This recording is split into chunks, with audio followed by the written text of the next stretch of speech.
नमस्कार दोस्तों, स्वागत है आपका अपने YouTube channel study easy code में। दोस्तों फाइनली नेपाल गवर्नमेंट के द्वारा जो बैन को इम्पोज किया गया था सोशल मीडिया पे, उसको हटा दिया गया है। यह डिसीजन तब आया है जब हमें मैसिव प्रोटेस्ट देखने को मिला है बेसिकली नेपाल में, अगर हम बात करें तो। और स्पेशली जेनजी जो पॉपुलेशन है उनके द्वारा यह प्रोटेस्ट किया जा रहा था। वहां पे जेनजी पॉपुलेशन वह पॉपुलेशन है जो 1997 के बाद से 2012 के बीच में पैदा हुआ है, राइट। इसके बीच में जो बच्चे जन्म लिए उन्हें हम जेनजी पॉपुलेशन बोलते हैं, राइट। तो इनके द्वारा मैसिव प्रोटेस्ट बेसिकली नेपाल में किया गया था। अगर हम देखें तो वेरियस न्यूज़पेपर के द्वारा इसे कवर किया गया है। अगर हम देखें तो Nepal lifts ban on social media after 19 die in GenZ protest, right. Nepal 90 dead in GenZ protest at corruption and social media ban. उसके साथ साथ deadly clash in Nepal during protest over social media ban. आप यहाँ पे देख पा रहे हो हिंदुस्तान टाइम्स का article, India issue alert on Nepal border amid ongoing protest and increased vigilance. Basically इसी सब के रिगार्डिंग अगर हम बात करें तो, राइट। तो इसको हम काफी ज्यादा डिटेल में समझने वाले हैं, तो चलिए शुरू करते हैं। But before starting the video, मैं चाहूंगा अगर अभी तक आपने इस चैनल को सब्सक्राइब नहीं किया है तो प्लीज डू सब्सक्राइब, राइट। यह सितंबर 5 का आर्टिकल है जिसमें था कि नेपाल बैन्स फेसबुक, एक्स मतलब ट्विटर, यूट्यूब, उसके साथ साथ 23 अदर सोशल मीडिया प्लेटफॉर्म्स को इसके द्वारा बैन कर दिया गया था कंप्लीटली, राइट। तो इसी को देखते हुए कहीं ना कहीं ये प्रोटेस्ट वगैरह किया जा रहा था। अभी देखें फिलहाल नेपाल के द्वारा ये बैन क्यों किया गया था। एक सुप्रीम कोर्ट का डिसीजन था जो कि अगर देखें तो 2024 में आया था नेपाल में, जिसमें यह बताया गया था सुप्रीम कोर्ट के द्वारा कि जितने भी सोशल मीडिया नेपाल में बेसिकली वर्क कर रहे हैं उनको लोकली रजिस्टर्ड होना पड़ेगा, मतलब खुद को रजिस्टर्ड करना पड़ेगा। उसके साथ साथ एक कंपाइलेंस ऑफिसर को अपॉइंट करना पड़ेगा, जो नेपाली लॉ है बेसिकली उसको फॉलो करना पड़ेगा, ठीक है। तो उसमें अगर देखें तो कुछ गिने चुने जो सोशल मीडिया जैसे टिकटॉक था, वेवो था, बेसिकली इन इन सब के द्वारा कहीं ना कहीं इसको फॉलो किया गया, जो रूल सुप्रीम कोर्ट के द्वारा दिया गया था, नेपाल सुप्रीम कोर्ट के द्वारा। बट बहुत सारे ऐसे जो बिग प्लेटफॉर्म्स लाइक फेसबुक हो गया, इंस्टाग्राम हो गया, यूट्यूब हो गया, व्हाट्सअप हो गया, इनके द्वारा कोई भी ये सारे रूल्स को फॉलो नहीं किया गया, राइट। तो इसी सब को देखते हुए कहीं ना कहीं नेपाल गवर्नमेंट के द्वारा इस पे बैन लगा दिया गया था, ब्लैंकेट बैन एक तरह से आप बोल सकते हो। और बोला गया था कि यह सारी चीजें जो हमारे द्वारा की जा रही है ये इसलिए की जा रही है ताकि जो अकाउंटेबिलिटी है उसको इंश्योर किया जा सके, और जो ऑनलाइन फ्रॉड वगैरह हो रहे हैं बेसिकली उसको कब किया जा सके। इसके साथ साथ जो डिजिटल प्लेटफॉर्म्स है उन्हें रेगुलेट किया जा सके, राइट। तो इसी सब को देखते हुए कहीं ना कहीं नेपाल गवर्नमेंट के द्वारा बेसिकली सोशल मीडिया वगैरह को बैन किया गया था। बट जो वहां के सिटीजन थे ना उनके द्वारा इसे समझा गया कि यह जो उनका फ्री स्पीच है उसको कहीं ना कहीं उस पर एक अटैक है, मतलब जो फ्री स्पीच है उसको दबाया जा रहा है, ठीक है। उसके साथ साथ जो डिजिटल राइट है, हाँ, पीपल का जो डिजिटल राइट है बेसिकली उसको भी खत्म किया जा रहा है। तो इसी की वजह से हमें प्रोटेस्ट देखने को मिले थे, मैसिव प्रोटेस्ट एक तरह से आप बोल सकते हो, राइट। स्पेशली जो काठमांडू या फिर अदर जो सिटीज है वहां पे, राइट।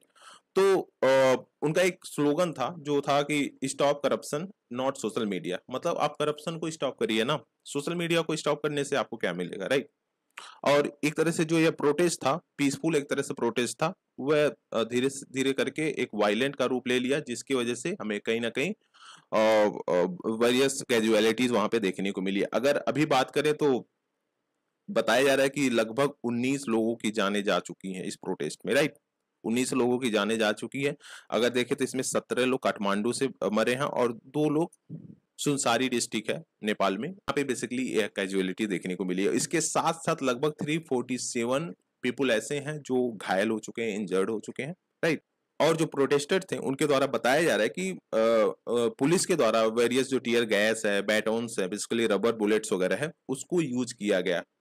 उसके साथ साथ इवन लाइव एम्यूनिशन का भी यूज किया गया इस प्रोटेस्ट को रोकने के लिए।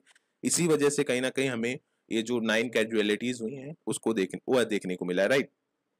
और देखिए तो वेरियस जो इंटरनेशनल ऑर्गेनाइजेशन है बेसिकली उनके द्वारा भी फटकार लगाया गया है और बोला गया है कि काफी ज्यादा डिसअपॉइंटिंग है अगर देखे तो, क्योंकि ये सारी चीजें करना कहीं ना कहीं एक तरह से गलत है। और गवर्नमेंट को एक ट्रांसपेरेंट प्रॉब वगैरह करना चाहिए इसका, राइट। जो भी प्रोटेस्ट वगैरह किए हैं, जो भी कैजुअलिटीज वगैरह वहां पे देखने को मिली है, राइट। और इसी के उसमें अगर देखें तो इंडियन गवर्नमेंट के द्वारा एक अहम स्टेप लिया गया है कि इंडिया और नेपाल का जो बॉर्डर है बेसिकली उसको अलर्ट पे डाल दिया गया है, क्योंकि अगर नेपाल में मैसिव प्रोटेस्ट देखने को मिल रहा है, नेपाल में अनस्टेबिलिटी क्रिएट हो रही है, तो इस पे हमारे इंटरनल सिक्योरिटी पे एक तरह से खतरा आ सकता है, राइट। तो वेरियस एक तरह से रिफ्यूजी वगैरह की रिफ्यूजी इनफ्लो हो सकते हैं, प्रोटेस्ट हो सकता है इंडिया के जो बॉर्डर एरियाज है वहां पे, उसके साथ साथ वायलेंस हमें देखने को मिल सकती है। तो इसी सब को देखते हुए इंडियन गवर्नमेंट के द्वारा ये अहम स्टेप लिया गया। अगर हम इंडिया नेपाल की बात करें तो देखो, इंडिया एंड नेपाल जो है ना, टोटल जो बॉर्डर एरियाज है बेसिकली वह अप्रोक्सीमेटली 1751 किलोमीटर का है हमारे बीच में, राइट। और इसमें जो स्टेट्स हैं बेसिकली उत्तराखंड हो गया, उत्तर प्रदेश हो गया, बिहार हो गया, वेस्ट बंगाल हो गया, सिक्किम, ये सारे स्टेट्स कहीं ना कहीं से डायरेक्टली बॉर्डर को शेयर करते हैं।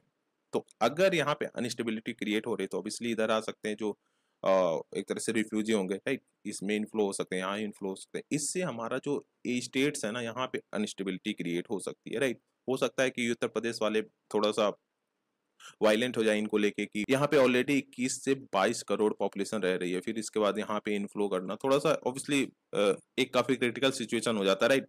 तो इसी सब को देखते हुए कहीं ना कहीं इंडियन गवर्नमेंट के द्वारा ये स्टेप लिया गया, राइट। तो फिलहाल तो जो ये बैन वगैरह इम्पोज किया गया था उसे हटा दिया गया। अब जो सिचुएशन है उसे अंडर कंट्रोल में लाया जा रहा है, राइट। और देखे तो वहाँ पे कुछ अदर भी मेजर डेवलपमेंट हुए हैं, क्योंकि वहाँ पे जो होम मिनिस्टर थे नेपाल के, रमेश लेखक, उनके द्वारा कहीं ना कहीं रिजाइन कर दिया गया है इस सब सिचुएशन को देखते हुए। और जो वहाँ के पीएम थे उसके द्वारा बोला गया है कि आउटसाइड इन्फिल्ट्रेशन की वजह से ये सारी चीजें देखने को मिली है, मतलब दूसरे कंट्री के लोग आके यहाँ पे प्रोटेस्ट वगैरह ऑर्गेनाइज किए हैं, एक तरह से आग भड़काए हुए हैं, राइट। तो ऑब्वियसली काफी प्रॉब्लमेटिक सिचुएशन नेपाल में बना हुआ है। तो अब देखते हैं एग्जैक्टली क्या होता है आगे। हालांकि बैन को हटा दिया गया, अब सिचुएशन ऑब्वियसली नॉर्मलाइज होगा वहाँ पे, राइट। तो ये था हमारा video. This is the end of the video. Thank you for watching. Please do like, share and subscribe. Thank you guys.